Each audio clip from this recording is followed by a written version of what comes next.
ఇంట్లో ఉన్న బంగారాన్ని విడిపించి ఆ రోజు ఆన్లైన్ రేటుకే మేము కొంటాం. Sharma gold company. నమస్తే, వెల్కమ్ టు సుమన్ టీవీ. నేను గిరిజ. 2025 నూతన ఆంగ్ల సంవత్సరంలో భాగంగా ద్వాదశ రాశుల వారికి ఫలితాలు ఏ విధంగా ఉండబోతున్నాయి, అందులోనూ మనం ఇప్పటివరకు అయితే చాంద్రమానం ప్రకారం నక్షత్రం రాశి పరంగా మన జాతకం ఎలా ఉంటుంది 2025 సంవత్సరంలో ఓవరాల్ గా అనేది ఇప్పటివరకు తెలుసుకున్నాం కదా. సో ఇప్పుడు వచ్చేసి సూర్యమానం ప్రకారం, సన్ సైన్స్ ప్రకారంగా 2025 సంవత్సరం రాశి వారికి ఏ విధంగా ఉండబోతుందో తెలియజేసేందుకు విశ్వవిద్యాలయ అగ్రశ్రేణి తొలి మహిళ జ్యోతిష్య, వాస్తు, పట్టభద్ర, పంచాంగకర్త, జ్యోతిష్యంలో పిహెచ్డిలో తొలి గోల్డ్ మెడలిస్ట్ అయినటువంటి జ్యోతిష్య మహోపాధ్యాయ డాక్టర్ ఈడుపుగంటి పద్మజారాణి గారు ఉన్నారు. వారితో మాట్లాడేద్దాం.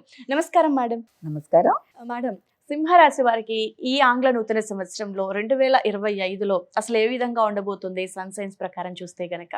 ముందుగా ప్రేక్షకులందరికీ కూడా ఈ యొక్క 2025 సంవత్సరం ఆంగ్ల నూతన సంవత్సర శుభాకాంక్షలు తెలియజేస్తున్నాను. Thank you ma'am. మీకు కూడా ఆనంద స్వరూపులైన అందరికీ కూడా ఈ సంవత్సరం తమ తమ రాశి ఫలాలని చూసుకొని దాని ప్రకారం ఆనందకరంగా ముందుకు వెళ్ళి ఆశించిన ఫలితాలు పొందుతారని మనం తెలుసుకుందాం ఇవాళ.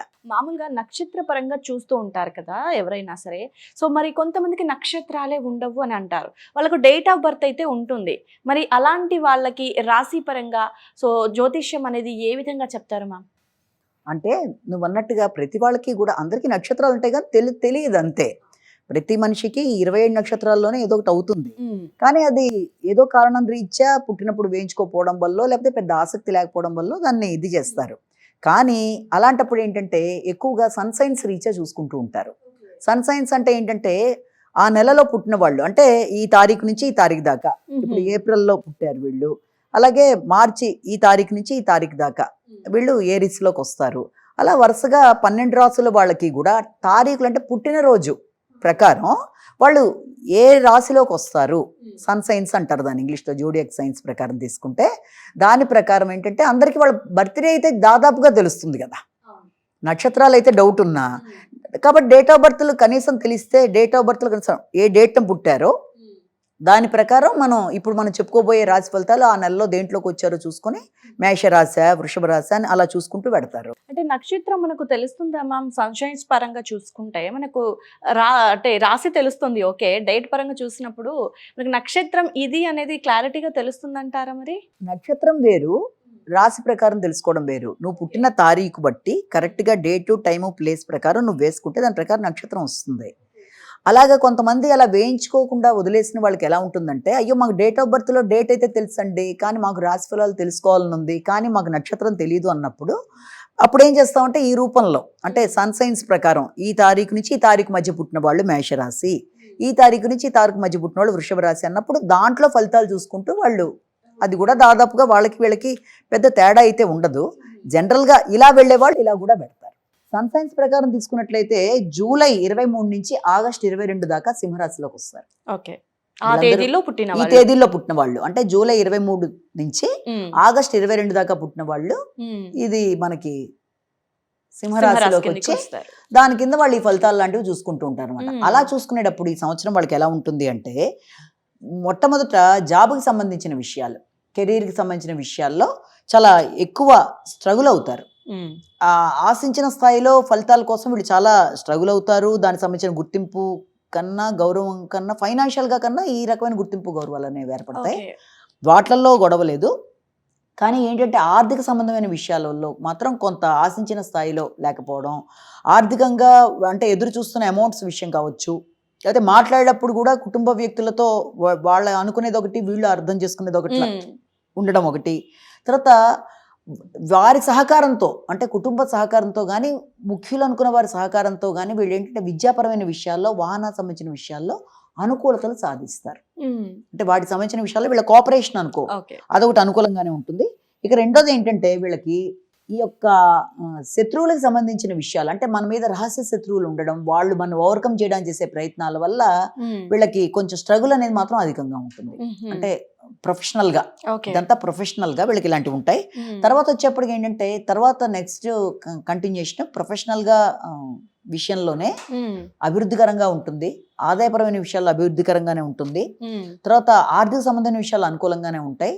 ఎదురు చూసిన విషయాల్లో అంటే ముఖ్యంగా దేని గురించి వీళ్ళు ఎదురు చూస్తారు, సంతాన సంబంధమైన విషయాలు కానీ ఆర్థికమైన సంబంధమైన విషయాలు, అవి కూడా వీళ్ళకి అనుకూలంగా ఉన్నప్పటికీ కూడా సహకారం విషయం అనేది వ్యక్తుల దగ్గర నుంచి ఆశించిన స్థాయిలో ఉండదు, సామాన్యం ఫలితాలే అది. అలాగే వీళ్ళ ఆలోచనలు వీళ్ళకి సమయానికి ఉపయోగపడే విధంగా లేకుండా ఉండడం అనేది కొంత చికాకు కలుగుతుంది. అంటే ఇలాగా ఆలోచించి ఇలా నిర్ణయం తీసుకోవాలనుకున్నది కూడా కొంత ఇబ్బందికరంగా ఉంటుంది. తర్వాత వీళ్ళు ఆశించిన స్థాయిలో ఇన్వెస్ట్మెంట్స్ కానీ అవి కానీ పెట్టేటప్పుడు కూడా జాగ్రత్తలు తీసుకుంటూ వెళ్ళాలి, పర్టికులర్ అక్టోబర్ దాకా ఉన్న టైంలో. అలాగే నూతన పరిచయాల విషయంలో, తర్వాత ఈ జీవిత భాగస్వామి మామూలు వ్యక్తిగతంగా ఉండే ప్రొఫెషనల్ భాగస్వాముల విషయంలో కూడా వీళ్ళెంత జాగ్రత్తగా నిదానంగా వ్యవహరించాలి.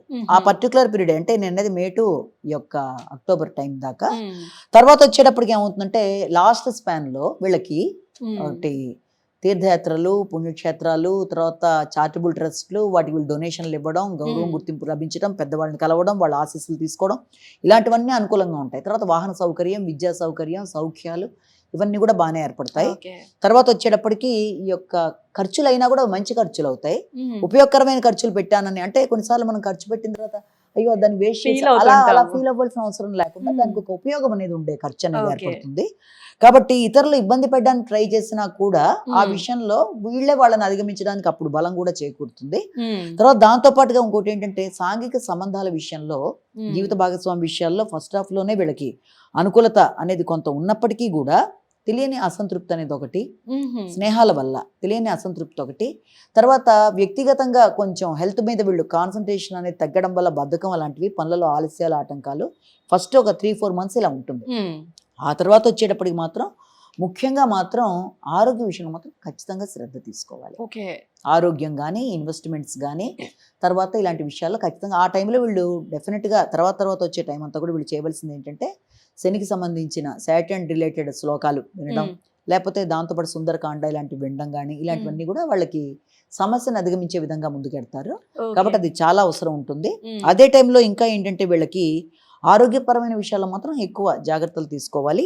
ఇంకొకటి వచ్చేటప్పటికి ఏమవుతుందంటే మే ఆన్వర్డ్స్ వీళ్ళకి వచ్చే టైంలో కూడా ఈ యొక్క సాంఘిక సంబంధాలు అనుకో, లేకపోతే జీవిత భాగస్వామితో అనుకో, వీలైనంత వరకు అపార్థాలు రాకుండా జాగ్రత్త పడాలి. అంటే జీవిత భాగస్వామి కుటుంబ సభ్యులతో కానీ వాళ్ళతో కానీ మాట్లాడేటప్పుడు, వాళ్ళ యొక్క సహకారం తీసుకునేటప్పుడు కూడా ఇది వీళ్ళకి స్వార్థం ఉన్నట్టుగా అవతల వాళ్ళు భావించే అవకాశం ఉంది. కాబట్టి నిజంగా లేకపోయినా అలాంటి అవకాశాలు అనిపిస్తాయి కనుక మన ప్రవర్తనని వీళ్ళేంత వరకు అలాంటి అపార్థాలకు అవకాశం ఇవ్వకుండా జాగ్రత్త పడుతూ ముందుకు గనక వెళ్ళినట్లయితే అలాంటి సమస్యలను కూడా వీళ్ళు ఈజీగా అధిగమించేస్తూ ముందుకెళ్ళగలుగుతారు. అలాగే ముఖ్యంగా ఈ యొక్క వ్యాపారస్తులకైనా, వ్యవసాయం అగ్రికల్చర్ వాళ్ళకైనా సెకండ్ హాఫ్ బాగుంటుంది. Second half. ఫస్ట్ హాఫ్ వచ్చేప్పటికి ఈ యొక్క విద్యార్థులకైనా అంటే చిల్డ్రన్ ఎడ్యుకేషన్ రిలేటెడ్ గా కానీ, అలాగే వ్యాపారం కాకుండా మనకి ఉద్యోగం, కళాకారులు, స్త్రీలు, రాజకీయ నాయకులు వీళ్ళందరూ ఉంటారు కదా, వీళ్ళందరికీ ఫస్ట్ హాఫ్ బాగుంటుంది. Okay ma'am. సో ఈ హాఫ్లో వచ్చేసరికి ఒక్కరికి ఇందులో ఇంకొకరికి ఇందులో అనమాట. అంటే మ్యామ్ ఎందుకు ఈ డిఫరెన్స్? అంటే రాశి పరంగా ఒక్కటే కదా, మరి సన్ సైన్స్ పరంగా ఈ డిఫరెన్స్ అనేది వస్తుందంట? సన్ సైన్ పరంగా కాదు, సన్ సైన్స్ లోనే ఇప్పుడు స్టూడెంట్స్ అంటే వాళ్ళది ఒక ప్లేస్మెంట్ ఉంటుంది చార్ట్ లో. అలాగే ఈ యొక్క అగ్రికల్చర్ పీపుల్ అంటే వాళ్ళది ఒక ప్లేస్మెంట్. అంటే వాళ్ళ దాని ప్రకారం ఎలా ఉంటుంది అన్నది మనం చెప్తాం. వాళ్ళకి కొందరికి ఫస్ట్ హాఫ్ లో అనుకూలతలు ఉండొచ్చు, కొందరికి రెండు సార్లు ఉండొచ్చు. కాబట్టి అది ఆ యొక్క ప్లానెటరీ మూమెంట్ బట్టి దాన్ని మనం చెప్పడం జరుగుతుంది. డిపెండ్ ఆన్ వర్క్ మూమెంట్ ఒకటి, సో దాని మీద డిపెండ్ అయి ఉంటుంది అనేది ఉంటుంది. రెండోది ఏంటంటే మాత్రం సాంఘిక సంబంధాల విషయంలో మాత్రం ఫస్ట్ హాఫ్ లో జాగ్రత్తలు తీసుకోవాలి, సెకండ్ హాఫ్ లో హెల్త్ విషయంలో జాగ్రత్త తీసుకోవాలి, అలాగే ఖర్చుల విషయంలో కూడా సెకండ్ హాఫ్ లో జాగ్రత్త తీసుకోవాలి. అంటే మేము ఇప్పటి వరకు మీరు చెప్పిన రాసుల్లో కంపల్సరీ హెల్త్ ప్రికాషన్స్ బాగా మెన్షన్ చేశారు. సో అంటే హెల్త్ పరంగా కొంచెం వాళ్ళు కేర్ గా ఉంటేనే కదా. ఇప్పుడు వ్యక్తులకి ముఖ్యం కావాల్సిన ఆరోగ్య విషయం, ఆర్థిక విషయం, కుటుంబ విషయం, ఏ వ్యక్తికైనా అవే కదా మేజర్. కెరీర్, తర్వాత సంతానం, మెయిన్ ఇలాంటివే కదా. తర్వాత మిగిలినవి ఏదైనా వస్తాయి. కాబట్టి వీటి విషయాల్లో ఫస్ట్ మనం ఫోకస్ చేయడానికి మనకున్న సమయం తక్కువగా ఉన్నప్పుడు ఉన్న సమయంలో వీళ్ళు ఎంతవరకు కవర్ చేయగలం ఆ విషయాలు. Thank you ma'am. సో చాలా గుడ్ ఎక్స్ప్లెనేషన్ అనుకోవచ్చు, వాళ్ళకి ఏ విధంగా ఉంటుంది అనేది చాలా చక్కగా తెలియజేశారు మ్యామ్. ధన్యవాదాలు. నమస్కారం.